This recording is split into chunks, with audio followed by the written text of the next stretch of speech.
Boomers want to leave Florida, but there's no way out because it's not a price problem, it's a liquidity problem. If you're in the situation and no way out, what are you doing to ensure that you're able to? If you're a retiree or almost retired trying to make Florida work, today I'm going to show you why the exits are getting crowded, what's happening inside some retirement communities, and how to protect your equity if you need to sell or relocate. Right now, 62% of new listings in Florida got pulled off the market when they didn't hit a price that was reasonable for sellers. And then transactions eventually froze. And remember, 70% of those sellers also need to buy as well. So there's two things that have collided. First, the expectations, because boomers counted on steady costs and ready buyers. The second is a reality of the homeowner's insurance, the roof age, the rising monthlies that turned home ownership into a variable rate bill, while the next buyer is pickier and comparing your resale to a builder buy down or a cheaper rental. That combination kills liquidity, and there's a handful of factors that have caused this. But before we head into this, make sure to stick around until the end, because later on in this video, I'm going to give you some tips on a great exit strategy, and it's going to help you in these trying times. Because first thing that has changed is the freeze effect. When sellers have yanked their listings off the market and inventory looks low, but transactions have stalled. And because most sellers also need to buy, the whole chain seizes up, and it's like a domino effect. And another question to ask is, who's left to buy? The median buyer is in mid-50s right now, and the repeat buyers are even older. The younger buyers are priced out. They're tired of big repairs and often choosing to rent for hundreds less per month. And in some areas, renting is cheaper than owning, for right now at least. And one of the bigger reasons are the builders versus the resale homes that are on the market. So new home builders still have pipelines to finish and are dangling rate buy downs and price cuts. This is direct competition for existing boomer homes. I've seen them as low as 1.99% for loan rate buy downs. Who can compete with that? And if your plan relied on the next buyer paying peak era prices, that plan is at risk, and it's probably time to consider a new plan instead of living in the past with 2022 numbers. So let's go on to see what's pushing boomers to list, pull, or leave, and how it all plays out. So there's the withdrawal whiplash, which is Florida's withdrawal rate, which has spiked. Sellers have listed high, they don't get the number they wanted, then they pull and wait. That props up active price optics, but reduces actual sales. And then there's the chain reaction, because 70% of sellers are buyers too. When your sale dies, your attempt to repurchase also dies. And another one is that the condition of the home does matter. Post 2020 buyers won't overpay for 3,000 or more in square feet homes that need roof, or the HVAC, or the kitchen needs to be updated. They'd rather just rent or house hack or chase builder incentives, which are giving them more value. And that's what buyers do, they chase value. So with the insurance and roof age, the private carriers have taken a step back, which means that roofs that are older than 15, 20 years, that you can expect either a non-renewal altogether or big premiums that will need to be paid for, and big premiums that have increased. And many have ended up at Citizens Insurance with higher deductibles. The median buyer is 56 years old, but there's less demand among buyers right now because of the ones on the market looking for a home.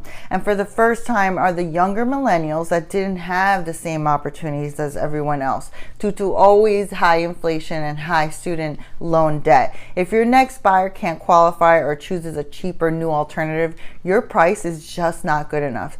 And with builders, they're feeling the squeeze. Builders have cut prices by down rates as low as 1.99%, but on average you're looking at 3 to 5% on loans and on select homes, which is undercutting resales. So let's take the Villages for example, the largest retirement community in the world. Inside the Villages, the always liquid story has definitely cracked. There's inventory that is ballooning. Listings that used to vanish in a month are now lingering 85 to 120 days. Total active homes are between 2,500 to 3,500 homes, which is up roughly 55 to 75% just from a few years ago. Right now, the entry patio villas are down from about $40,000 from their peak price, and the other homes that are mid-tier are down $60,000 to $90,000 in price. And the larger tier homes, the top-end homes, are down as much as $100,000 to $150,000 or more. One of the biggest things we need to pay attention to is this number one buyer's market signal, which is the absorption rate that has stretched to 7 to 9 months, and even luxury homes are sitting 150 plus days. The absorption rate is that if we sell all the homes on the market right now, how long would it take to sell all of those homes? And your answer would be the 7 to 9 months. Then there's the home insurance that is not helping the situation with non-renewals over the roof age, 15 to 20 years old, and the last minute home insurance denials that are killing 1/4 to about 1/3 of closings just days before closing, which is not a good thing. And the monthly costs keep creeping higher in between amenity fees, CDD, and insurance increases, now pushing housing to 60 to 75% of fixed income for many. When carrying costs rise while buyers thin out, time on a market stretches and prices start to adjust. There's no special exemption for zip codes, and exiting isn't failure, it's a strategy. Here's 3 practical steps you can check off your list or before you end up leaving, and to prep you for your home sale.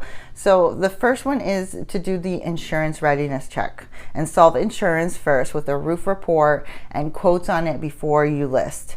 That includes 4-point inspection and wind mitigation. This just prevents issues further down the line, and you're going to need to replace or price accordingly with that roof. Some roofing companies are accepting payment from the net proceeds upon closing, which is another great strategy for sellers. But if you're going to be pushed to Citizens, make sure to budget the deductible and the coverage limits. Make sure you are putting that in your budget. And then the second tip is the price to payment, because buyers are comparing your home to a new build with a rate buy down and also to renting. So make sure that price so the monthly beats both those options. Pricing is number one in this type of market. And then days on the market strategy, as you could assume, 60 to 120 days is normal in many pockets, but you need to plan your carrying costs and set pre-scheduled reductions. For example, you could do a reduction at day 30, and then you could do another reduction at day 60 to stay ahead of the curve and stay ahead of the comps as well. You just got to make sure you go over this with your real estate agent for a strategy and timing that works for you and with your local market. Then you need to get clarity by disclosing the roof and HVAC updates up front to remove buyer fear, and make sure that you're communicating and just always disclose, because it's the non-disclosing is what stalls closings and deals end up dead. And for equity, decide how much equity you must preserve to fund healthcare, have an emergency fund, and travel. So you're budgeting ahead of time and looking way ahead. And then you also want to do the destination audit. Look for lower insurance and lighter HOAs, and of course, airport and healthcare access. Anything that, you need to do your due diligence for anything that fits your lifestyle, anything that you would like in the destination, the ideal destination that you're looking for. And if it doesn't have everything you want, at least things that you are willing to trade off. And to get an edge on timing, you got to list before the next storm season or the renewal cycle to avoid surprise non-renewals during escrow. And this applies to states that do have natural disasters, of course. And these are some frequently asked questions that I recently received. The first one is, should I wait it out, right? Well, I would say that only if your carrying costs and roof age won't force a discount later. So, don't wait it out because I don't think conditions are going to change. And the next question that I got is, do price cuts signal a bottom? Well, they signal a motivation. I don't think they signal a bottom. Signaling a bottom would mean, after we have all the indicators, non-employment, the absorption rate, high inventory, all the signals that are predominantly signal a recession, and we are officially in that. And then you have to wait a couple years for it to reach bottom. So I wouldn't say that it mostly signals motivation, not a bottom. And to also watch the absorption months and failed closing rates. The next question that I got was best prep move. For the roof, we talked about the roof. You have to get the 4-point inspection, the wind mitigation report before your first showing, and that you're communicating on all these things to the buyer.